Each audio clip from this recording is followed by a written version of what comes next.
Hello guys, welcome to Confessions of an Avoidant. My name is Wando and welcome to this first episode of Avoidant Reacts to Reddit.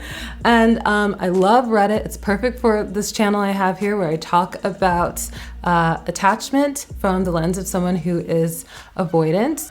But Reddit is great because so many people post anonymously their stories or situations they're in or what's going on in their lives, and there's a huge community for attachment and a lot of people posting situations that they're in with avoidant people. So I am going to read a post and this person is asking for their thoughts and opinions, so that's what my channel is for.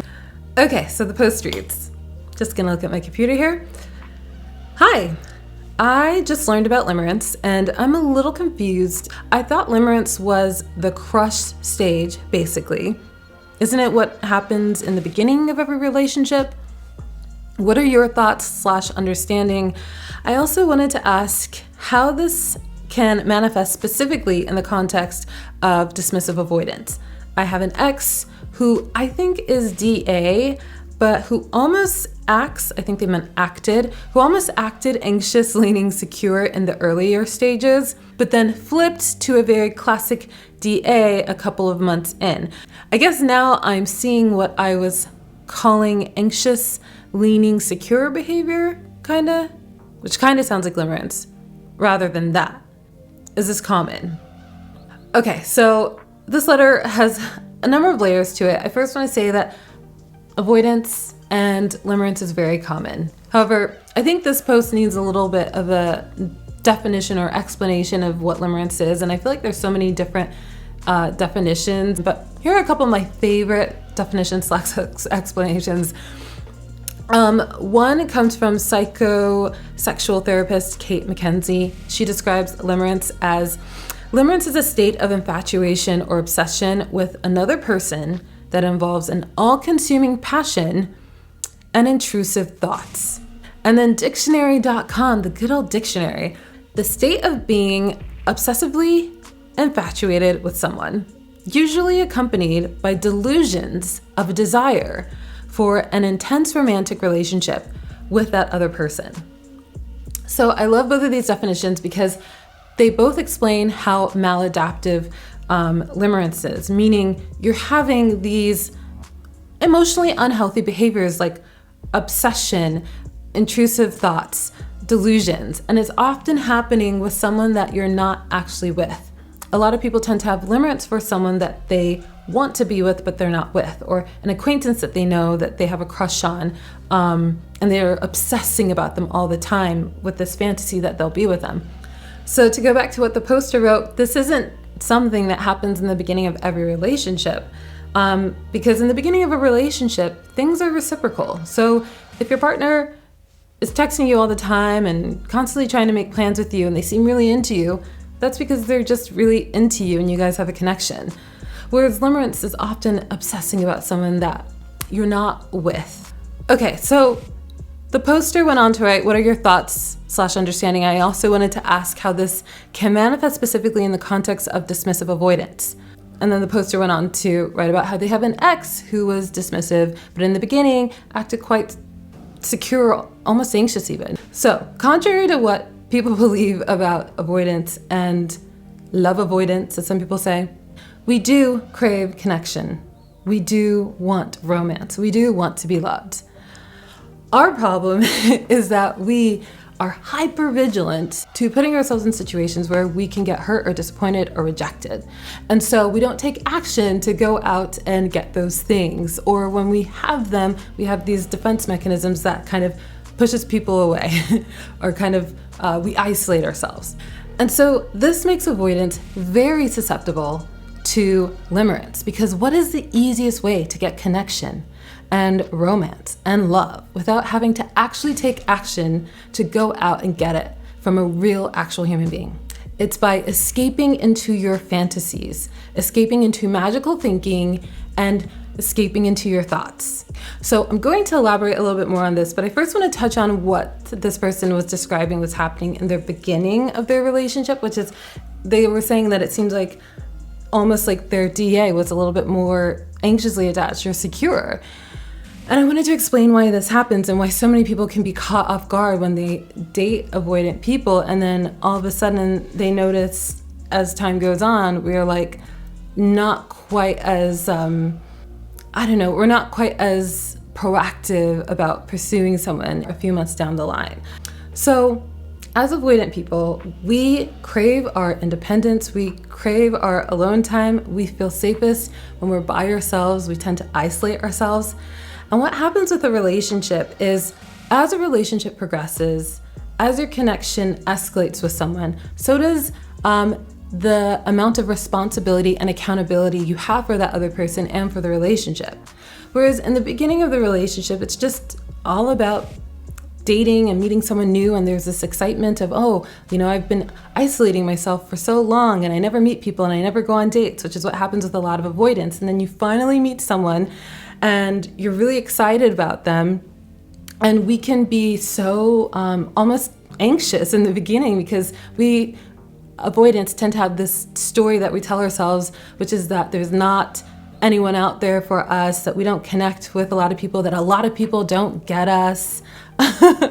and so we have this distorted thinking that, finding love and romance and meeting people who we can connect with, that there's this extreme scarcity. So in the beginning, when you're dating an avoidant person, we can come across as super, super eager to move things forward because we've been so starved of romance. And then also we're like, oh my God, this person gets me. It's been so long since I've connected to someone.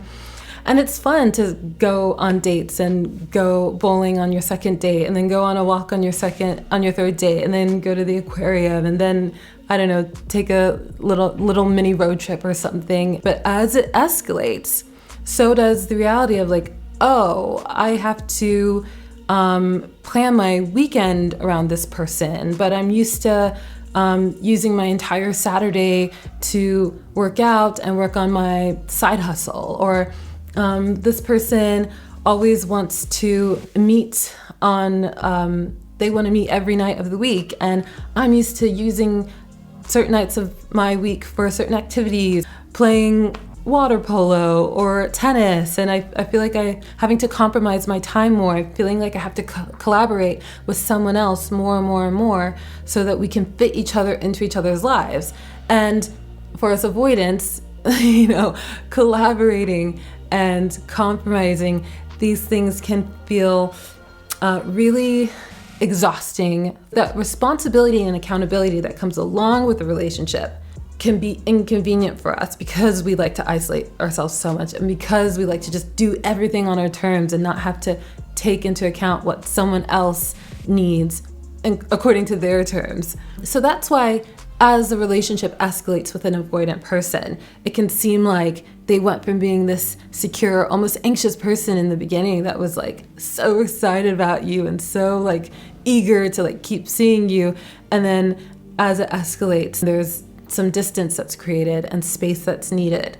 Okay, so now that I have explained that, let's go back to avoidance and limerence. So as I said, contrary to belief, we do crave connection, and we want people to understand us, and we want to feel love, and we want all of those things that other people want, but we isolate ourselves so much. We can be reclusive people. We go long periods not being in a relationship and not really proactively trying to get one or date or being open to dating and giving it a try. So that is why a lot of avoidant people do become limerent, and that can be limerent to someone that you are an acquaintance with, someone that maybe you work with, it could be with a celebrity. I mean, this is kind of embarrassing to admit, but I've had limerence for some celebrity people. I've always understood like I'll never be with this person, but when it comes to those definitions of having those intrusive thoughts, maybe I didn't have the delusional thinking of like, oh, I could be with him one day, but I had definitely the intrusive, obsessive thoughts about celebrities, And I think a lot of times what happens with avoidant people is because we do isolate ourselves so much is when we have access to someone, maybe there's someone at work who was just nice to us. Maybe there's someone we went on like one Tinder date with, and maybe we didn't go on many other Tinder dates, and so we just kind of became obsessed with idealizing that person and a future with that person. For some people, it can be a famous person, and I don't know, maybe some famous person did some charity with your company or something, and so you thought an email that they sent out to the company to thank them for the collaboration or something. You felt like the celebrity mentioned you or was like trying to make a nod to you in the email, and that's how limerence can turn into this thing that's more delusional, where it's kind of the base of what ends up being stalker behavior, that stalker thinking. So it makes so much sense that people who just isolate themselves so much, who pull themselves away from the rest of the world, who hide away in our apartments and our houses, are susceptible to being obsessed with other people. And that's a way of getting our needs met. I think everyone wants connection, almost everyone, not everyone. But many people, most people want connection, and they want to be loved, and they want to be understood, and they want companionship. But if you struggle to actually go out and get it, what a lot of us avoidants learned to do in our childhood was escape into our fantasies. When we were going through neglect in our family system, escaping into your fantasy in a world where you weren't neglected, where everyone valued you, where everyone thought you were beautiful, everyone thought you were cool. Maybe you were some famous this or that, or some prestigious person in your community. I mean, that is how we got through our childhoods. A lot of people with avoidance have, particularly dismissive avoidants, have big imaginary worlds that they kind of use to escape into in their childhoods. And that's why it can carry on into your adulthood. And then if you don't get into a habit of making real life connections with people, that dependence on your imagination can keep snowballing and turn into this limerence, where you obsess about people in your mind, and then it can be people that you meet in the real world. And the worst case scenario of it is that, you have these really unhealthy behaviors where all you do is think about someone and ruminate about them and obsess about them, and then you never actually go out and meet someone. And then you have all of these distorted thinking patterns to validate that you have a connection with someone when it's all just in your head. And they get into this cycle of having limerence where they're looking at someone on Instagram or Facebook and they're thinking, oh, this person's talking to me through their Facebook status, or this person's Instagram post, that's meant for me. So that's why limerence is completely different than just what happens in the beginning of a relationship. It's completely different than a crush. It can be really, really unhealthy. And for avoidant people, we have to watch out for this, because if we go too long in a rut of cutting ourselves off from the world, then limerence can turn into something where you're getting into some serious delusional thinking, where you're getting into some really maladaptive, distorted reasoning skills. And I'm seeing this with certain people I know in my real life, which is why I wanted to make this video.